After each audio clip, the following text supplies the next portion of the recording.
Dear learner, good afternoon all of you. This is Mukesh from Unacademy. आज हम एक नई जो है इनिशिएटिव स्टार्ट कर रहे हैं जिसको हम कहते हैं आंसर राइटिंग प्रैक्टिस। जैसा कि आपको पता है कि यूपी पीसीएस एग्जाम में अगर आपको इसे क्रैक करना है तो मेरे अनुसार कम से कम आपको 6 महीने की जो है आंसर राइटिंग प्रैक्टिस करनी चाहिए, और हर टॉपर करता भी है। ठीक है, आंसर राइटिंग प्रैक्टिस करते हैं तो बहुत सारे हमारे दिमाग में मिसनोमर होते हैं कि आंसर ऐसे लिखना चाहिए कि कैसे लिखना चाहिए। तो हम क्या करेंगे, लाइव ही आंसर आपको लिख के दिखाएंगे। कोई यहाँ पे टाइप्ड आंसर नहीं होगा। मैं भी इस पेन की सहायता से ही आपके सामने जो है आंसर लिखूंगा। और आंसर लिखते समय कौन कौन सी बारीकियों पे हमें ध्यान रखना चाहिए, इन सब बातों पे हम क्या करेंगे, फोकस करेंगे। और धीरे धीरे क्या करेंगे, कदम कदम चल के धीरे धीरे क्या करेंगे, एक अच्छे आंसर राइटिंग की तरफ बढ़ेंगे। ठीक है। और मैं जो आंसर राइटिंग कराऊंगा आपको GS1 की भी कराऊंगा, GS2 की भी कराऊंगा, GS3 की भी कराऊंगा, GS4 की भी कराऊंगा।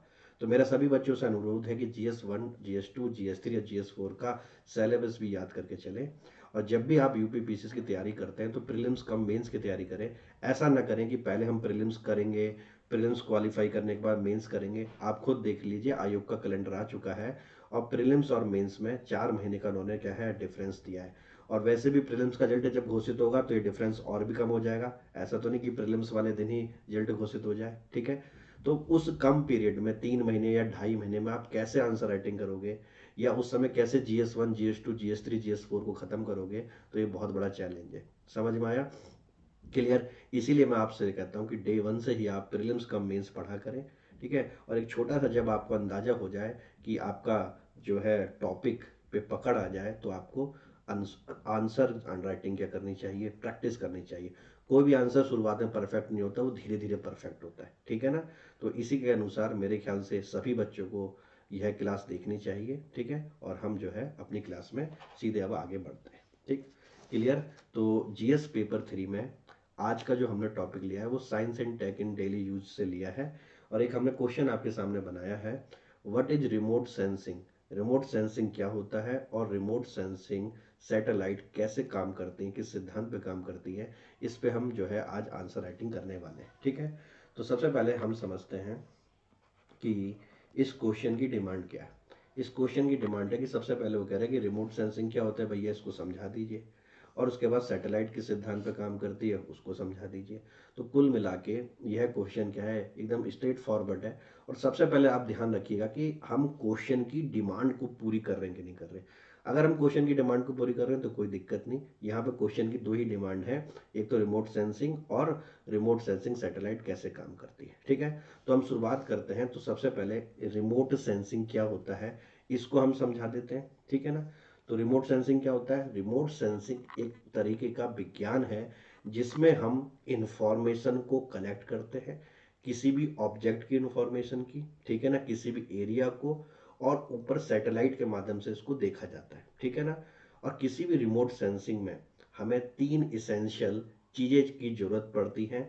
जैसे कि हमें सेंसर चाहिए, जैसे कि हमें टारगेट चाहिए, और हमें एक प्लेटफॉर्म चाहिए जो कि वो इंस्ट्रूमेंट को होल्ड करे। ठीक है ना? तो इतना हमें रिमोट सेंसिंग का आइडिया है, और ये आपके एनसीईआरटी में दे भी रखा है।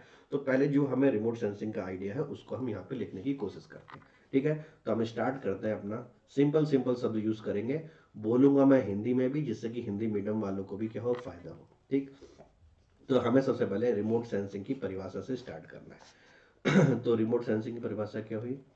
रिमोट सेंसिंग, ठीक है, इज द साइंस, एक ऐसा वो विज्ञान है, ऑफ ऑप्टेनिंग इंफॉर्मेशन, इंफॉर्मेशन को ऑप्टेन करने के लिए, ठीक है ना, क्लियर, अबाउट ऑब्जेक्ट, किसी भी वस्तु की, ठीक है, या किसी भी एरिया की, क्षेत्र की, ठीक है, फ्रॉम ए डिस्टेंस, एक दूरी से जो है हम उसकी इंफॉर्मेशन ज्ञात कर रहे हैं। ठीक है ना? क्लियर?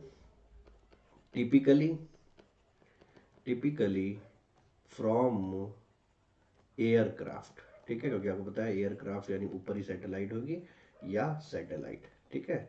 तो ये तो भैया मेरी परिभाषा हो गई। थोड़ी तबीयत ठीक नहीं है तो आप थोड़ा बियर करिएगा। अब इसमें जो है हमने रिमोट सेंसिंग कर ली, और मैंने बताया था कि रिमोट सेंसिंग के लिए 3 इसेंशियल चीज चाहिए। तो आप प्रेजेंटेशन में जरूरी नहीं कि हमेशा रनिंग लैंग्वेज में पैराग्राफ लिखो, ठीक है, आप ऐसे भी लिख सकते हो इसमें कि हमें 3 जो है इसेंशियल, ठीक है, एलिमेंट्स होते हैं किसके लिए, फॉर रिमोट सेंसिंग के लिए। हालांकि मैं यहाँ पे लाल पेन यूज कर रहा हूँ, आप पेपर में मत यूज कर लेना, या तो ब्लैक ही या तो ब्लू ही, ठीक। पहला क्या होता है, एक प्लेटफॉर्म जिसपे कि आप जो है उस सारे इंस्ट्रूमेंट को वो होल्ड करेगा, platform to hold the instrument, ठीक है ना। भले ही आपने रिमोट सेंसिंग नहीं पढ़ा हो फिर भी क्लास को देखो, सेंस तो बनता है, ठीक है। ऐसा नहीं हो सकता कि जब आपको सारी चीज आए तभी आप आंसर राइटिंग करो, ये एक मिसनोमर है, ठीक। आप धीरे धीरे समझें, जितना समझ सकते हो, कम से कम आपके अनकॉन्शियस माइंड में ये तो आ रहा है कि एक टाइम पे हमें ऐसे आंसर लिखना पड़ेगा, ठीक है। तो आप जब आपके अनकॉन्शियस माइंड में आएगा तो अभी से आप अपने प्रीलिम्स लेवल पे क्या करोगे, चेष्टा करोगे कि मेंस को भी पढ़ने की, ठीक है। और टॉपर हमेशा मेंस की तैयारी करता है, और मैं देखता हूँ बहुत सारे बच्चे केवल प्रीलिम्स पे ही 365 दिन या 2-2 साल लगा देते हैं, जो गलत चीज़ है। मेंस पढ़ने से प्रीलिम्स और ज़्यादा आपका मजबूत होता है, ठीक है। तो यहाँ पे देखो, platform to hold the instrument. दूसरा, जिस वस्तु को हमें देखना है, जिसको हमें जो है एरिया को एनालाइज करना है, तो वो यानी कि उसको हम टारगेट कह सकते हैं बच्चों, कोई दिक्कत, ठीक है। एक टारगेट ऑब्जेक्ट। और तीसरी चीज चाहिए क्या, बिना सेंसर के हम कर नहीं सकते, तो ये सेंसर, ठीक है ना। क्लियर। अब सिंपल सी चीज, मान लो ये मेरा हैंड है, ठीक है, ये मेरा कोई एरिया है। अगर मुझे इसको देखना है तो क्या होता है, सिद्धांत ये होता है कि सूरज भगवान से जो किरणें आती हैं, जिसको आप इनकमिंग सोलर रेडिएशन, जिसे इंसोलेशन कहते हो, वो पृथ्वी पे जब टकरा के वापस जाती है तो उसे सेंसर पकड़ता है, ठीक है। और फिर सेंसर उसको क्या करता है, आपका इनलार्ज करके प्रोसेसिंग स्टेशन पे भेजता है, और जहाँ पे हम उसको एनालाइज करते हैं। तो ये तरीका होता है, ठीक। तो इसको जो है नेक्स्ट स्लाइड में बढ़ाता हूँ यहाँ से। अगला स्लाइड में हम क्या लिखेंगे। वैसे रिमोट सेंसिंग टर्म जो है सबसे पहले जो है जिन्होंने यूज करी, आप चाहें तो उनको भी लिख सकते हैं, जिससे कि आपके आंसर में थोड़ा सा क्या होगा, वेटेज आ जाएगा। हम लिख देते हैं, कोई दिक्कत नहीं। द टर्म रिमोट सेंसिंग, ठीक है। क्या मैं जो है ब्लैक पेन ही ले लूँ, नहीं तो कहीं आपकी भी आदत जो है लाल पेन से लिखने की हो जाएगी। द टर्म रिमोट सेंसिंग, देखो आपके सामने यहाँ पे जो है लिख रहे हैं, was the first used in the USA, ठीक है ना, इन 1950s बाय मिस एवल ट्रूइट, ठीक है। इनके द्वारा जो है यह टर्म यूज की गई थी। और जो आपके इंपॉर्टेंट चीज होती है तो उसको आप अंडरलाइन भी पेपर में करना सीखिए, ठीक है। अब हम क्या कर रहे हैं कि वो किस सिद्धांत पर काम कर रही है, तो उसका एक थोड़ा सा डायग्राम बना देते हैं, जिससे कि हमें एग्जाम में अच्छे नंबर मिले। तो ये हमने बनाया भैया सूरज भगवान जी, ठीक है, क्लियर। और ये मान लो कि हमारा ऑब्जेक्ट है जो टारगेट है, ठीक है ना, क्लियर। अब क्या होता है, सूरज भगवान से रोशनी आती है, वो तो सभी जगह आएंगी, तो इस टारगेट पे भी टकराएंगी, ठीक है ना, जिसे आप इंसोलेशन बोलते हो, ठीक है। और इंसोलेशन क्या है आपका, कौन सा स्पेक्ट्रम है, इलेक्ट्रोमैग्नेटिक। अब ये लौट के जो है टकरा के जो है रिफ्लेक्ट बैक होगा, टेरेस्ट्रियल रेडिएशन, ठीक है। इसको आपका क्या पकड़ेगा, सेंसर पकड़ेगा, क्या पकड़ेगा, सेंसर। और सेंसर को बनाने के लिए जो है आप चाहे थोड़ा सा सैटेलाइट का इस तरीके से वहाँ पे डायग्राम बना सकते हैं, जो आपके एनसीईआरटी में भी दे रखा है, तो कोई इसमें बड़ी चीज़ नहीं है। इस तरीके से आप जो है डायग्राम बना सकते हैं। तो ये सेंसर हो गया। अब ये सेंसर क्या करेगा, इसको अच्छी तरीके से जो है आपका मैग्नीफाई करके एक एक चीज़ों को क्रिस्टल क्लियर करके कहाँ भेजेगा, स्टेशन पे, और प्रोसेसिंग स्टेशन पे पहुंचा दो इसको, ठीक है। एकदम सिंपल सी चीज़ है, ज़्यादा कठिन चीज़ नहीं है, टॉपिक पे पकड़ होनी चाहिए। प्रोसेसिंग सेंसर नहीं लिखना है हमें, क्या लिखना है, प्रोसेसिंग स्टेशन, ठीक है। अब देखो मेरे से भी गलती हो रही है ना, काट पीट, तो इसलिए मैं कह रहा हूँ कि आंसर राइटिंग को हंसी मजाक मत समझो। आपको कितनी भी ज़्यादा नॉलेज हो, इसका मतलब ये नहीं कि आप आंसर राइटिंग अच्छी कर पाओगे। आंसर राइटिंग एक कला है, ठीक है, ये धीरे धीरे आती है। ये मैंने डिस्क स्ट्रक्चर सा बना दिया जिससे कि ये प्रोसेसिंग स्टेशन लगे। और प्रोसेसिंग स्टेशन में क्या होगा, ये सारा जो डेटा है या जो भी पिक्स हैं ये एनालिसिस होगी इनकी, ठीक है। तो एनालिसिस लिख दिया, और उससे फिर क्या होगा, उसका हम किसी ना किसी एप्लीकेशन में यूज़ कर लेंगे, ठीक है। तो ये मेरा पूरा डायग्राम हो गया। और जब भी डायग्राम बनाओ तो नीचे जो है इसको आप जो है ऐसे लिखें, फिगर नंबर 1। और ये फिगर नंबर 1 क्या है आपका, रिमोट सेंसिंग प्रोसेस, ठीक है ना, क्लियर। और इसको आप अंडरलाइन कर दीजिए। हालांकि ये डायग्राम मैंने पूरे जो है स्लाइड में बनाया है, यानी पूरे पेपर में बनाया है। आप ये साइड में भी बना सकते हो, ठीक है, और फिर उसको ब्रैकेट में बंद करके और इधर से आंसर लिखना शुरू कर सकते हो, ठीक है। तो ये भी मैं प्रैक्टिस आपको धीरे धीरे क्या करूँगा, वक्त आने पे समझाऊंगा, ठीक है। यहाँ तक क्लियर है सभी बच्चों को।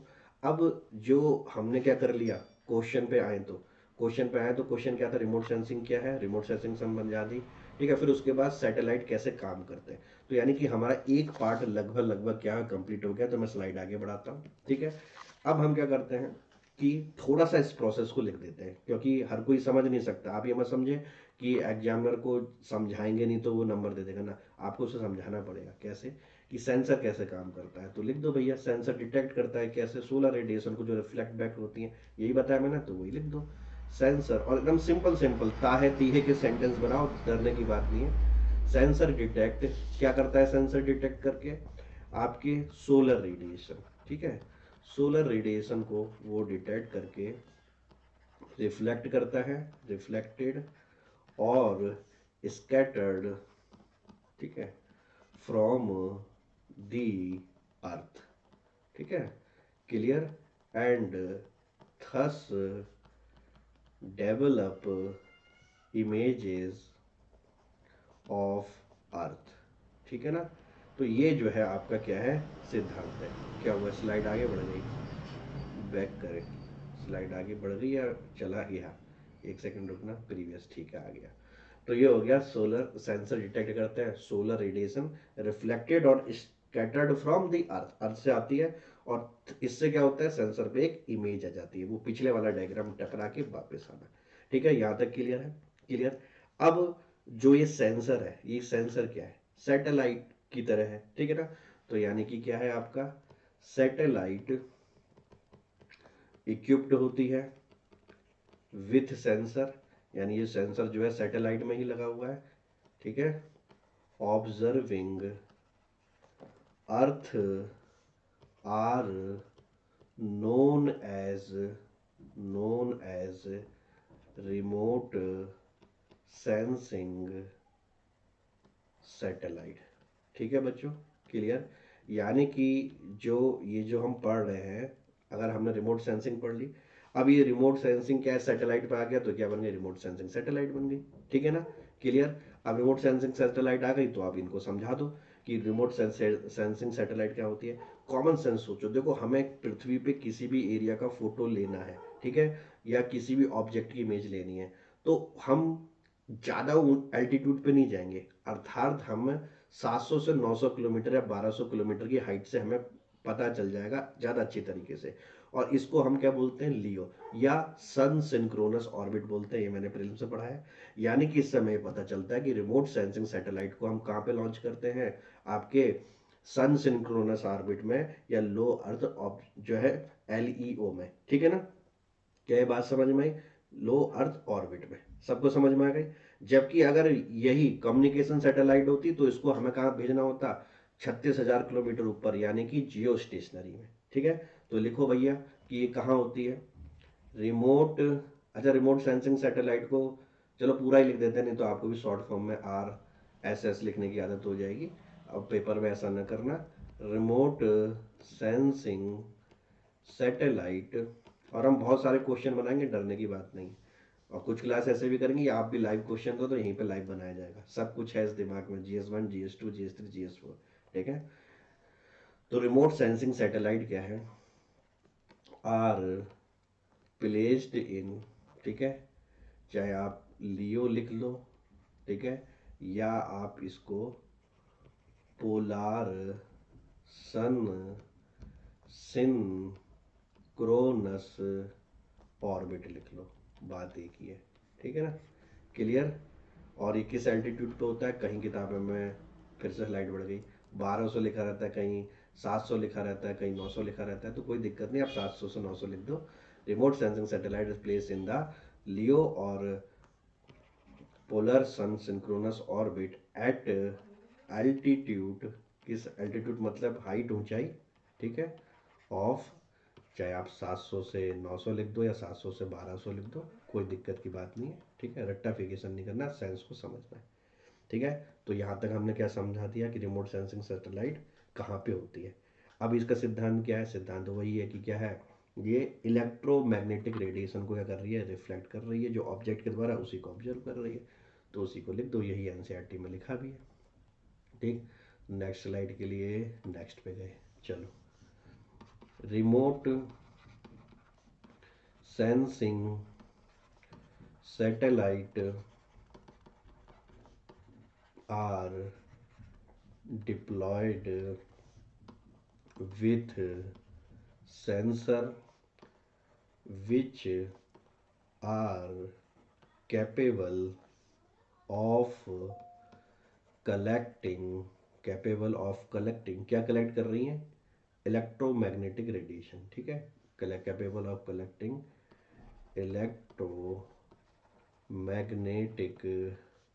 रेडिएशन, ठीक है, क्लियर। और ये रिफ्लेक्टेड बाई क्या है? सन नहीं है, रिफ्लेक्टेड बाई ऑब्जेक्ट होगा, ठीक है ना, क्लियर। यहाँ पे मैं थोड़ा सा बता देता हूँ, वैसे पेपर में आपको ऐसे नहीं लिखना है, याद करो, वही पीछे नहीं जाना चाहते हम। सूरज भगवान से रोशनी आई, किसी भी ऑब्जेक्ट से टकराई, ठीक है, यहाँ से रिफ्लेक्ट बैक हुई, तभी तो सेंसर ने उसको पकड़ी, पकड़ी कि नहीं पकड़ी, ठीक है, और फिर उसको भेजा स्टेशन पे। तो ये जो रिफ्लेक्ट बैक हो रही है, किससे हो रही है? ऑब्जेक्ट से हो रही है ना, ठीक है। इसलिए इसको मैं मिटा देता हूँ, कहीं आपको भी ऐसी आदत पड़ जाए तो इरेज कर देते हैं इसको। देखो, आंसर राइटिंग कठिन नहीं है, बस आपके अंदर चेष्टा होनी चाहिए कि हम लिख देंगे, ठीक है। और चेष्टा के लिए ऐसा नहीं कि सब हमारा प्रीलिम्स का ख़त्म होगा सिलेबस तभी हम करेंगे, ठीक है। काफ़ी चीज़ें जनरल अवेयरनेस की भी होती है, द हिंदू पढ़ो, इंडियन एक्सप्रेस पढ़ो, इनसे भी चल जाता है, ठीक। अब ये हो गया भैया हमारा क्या, इलेक्ट्रोमैग्नेटिक रेडिएशन जो है रिफ्लेक्टेड ऑब्जेक्ट्स होती हैं, उनको कलेक्ट करके काम करती हैं, ठीक है ना, क्लियर। तो आप चाहें तो यहाँ पे भी ख़त्म कर सकते हैं। तो ये हमारा क्या हो गया, पूरा क्वेश्चन हो गया, ठीक। हालांकि अभी हम जो है शुरुआत में आपको ऐसा कुछ जोर नहीं दे रहे हैं कि आप इंट्रोडक्शन ऐसा लिखिए, कंक्लूजन ऐसा लिखिए।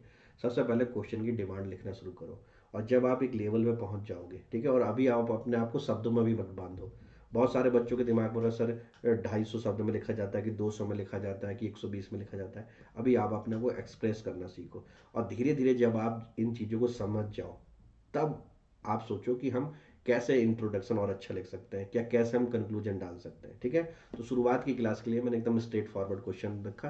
समय आने पे हम बहुत ही डायनामिक क्वेश्चन भी देखेंगे, जिसमें बहुत ज़्यादा कोरिलेशन करना पड़ेगा, ठीक है। आप लोगों का साथ जरूरी, अगर आप लोगों ने साथ दिया तो फिर क्या करेंगे, इसको हम आगे चलाते रहेंगे, ठीक है। बाकी हमने अनअकैडमी के जो मेन प्लेटफॉर्म है वहाँ पे भी आंसर राइटिंग के बैच स्टार्ट कर दिए हैं।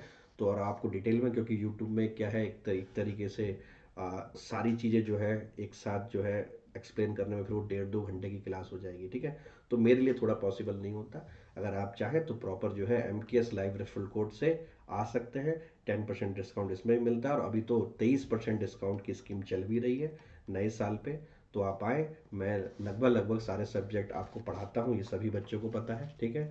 और वहाँ पे जो है हम केवल प्रीलिम्स की बात नहीं करते, प्रीलिम्स कम मेंस की बात करते हैं, क्योंकि प्रीलिम्स तो काफ़ी बच्चों ने बार बार कर भी रखा है। देखो, पेपर निकालो तो एक बार में निकाल दो, ऐसा मत करो कि प्रीलिम्स निकालने के बाद मेंस में फेल हो जाओ, ठीक है। और मेंस के मार्क्स ही आप क्या करेंगे, आपकी पोस्ट को डिसाइड करेंगे। तो इसलिए मैं कह रहा हूँ कि 6 महीने की आंसर राइटिंग बहुत ज़्यादा जरूरी है, ठीक है। तो जब जब मुझे मौका मिलेगा मैं यूट्यूब पे आंसर कराऊंगा। वैसे डिटेल में हमने आज से, आप जाके मेरी प्रोफाइल में देख सकते हो, एक जो है क्लास ऑलरेडी हो चुकी है जहाँ पे हमने डिजास्टर मैनेजमेंट के क्वेश्चन बनाए। क्या ये बात समझ में आई? और 2 क्वेश्चन बनाए, ठीक। तो आपको डिटेल में पढ़ना है तो आप अनअकैडमी प्लस में आ सकते हैं MKS लाइव रेफरल कोड से, ठीक है। आप सभी का स्वागत रहेगा वहाँ पे। बाकी मैं आपको बैच की डिटेल बता दूं कि कौन कौन से ये हैं आपके। 23% डिस्काउंट मिल रहा है आपको MKS लाइव रेफरल कोड में, ठीक है। और नए साल में तो बहुत ही कम फीस में, और हमेशा 24 महीने का सब्सक्रिप्शन लिया करें, ये आपके लिए फ़ायदेमंद है, इकोनॉमिकल है, और आपके एग्जाम के नेचर को सूट भी करता है। भाई साहब, ये हाई स्कूल इंटर की ट्यूशन फीस से भी कम है। 2 साल में आप 2 बार, और ये सारी फीस है, यानी पूरी प्रीलिम्स की, पूरी मेंस की फीस है, प्रीलिम्स की टेस्ट सीरीज, मेंस की टेस्ट सीरीज, मेंस की आंसर राइटिंग, ठीक है ना, विथ नोट्स, ये सारी चीज़ें। अब आप इसकी इंडिविजुअल कॉस्ट लगा लो, और 2 से गुणा जरूर करना, क्योंकि 2 साल की फीस है, समझ में आया। और 2 साल वाला ही सब्सक्रिप्शन सबसे बेस्ट रहता है। आप के लिए आप इसको ले और आपकी पढ़ाई पे ही सबसे अच्छा इन्वेस्टमेंट होता है बच्चों। ये इतनी ज़्यादा फीस नहीं है जो आपको सोचना पड़े, ठीक है ना। और सिलेक्शन का ट्रैक रिकॉर्ड भी आप मेरा देख सकते हो जो बहुत ही अच्छा है। तो मिलते हैं भैया, आप इस ऑफर का जरूर फ़ायदा उठाइएगा। बाकी नए नए बैच आ रहे हैं, अब यूपी पीसीएस का भी प्रॉपर बैच आने वाला है, तो इस तरीके से आप इस चीज़ का फ़ायदा उठा सकते हैं। कमेंट बॉक्स में ज़रूर लिखना कि ये इनिशिएटिव आपको कैसा लगा, ठीक है। अगर आप जो है इसमें ज़्यादा बढ़ चढ़ के भाग लेंगे तो और इसको आगे स्टार्ट करेंगे। Thank you very much, have a good day and God bless you.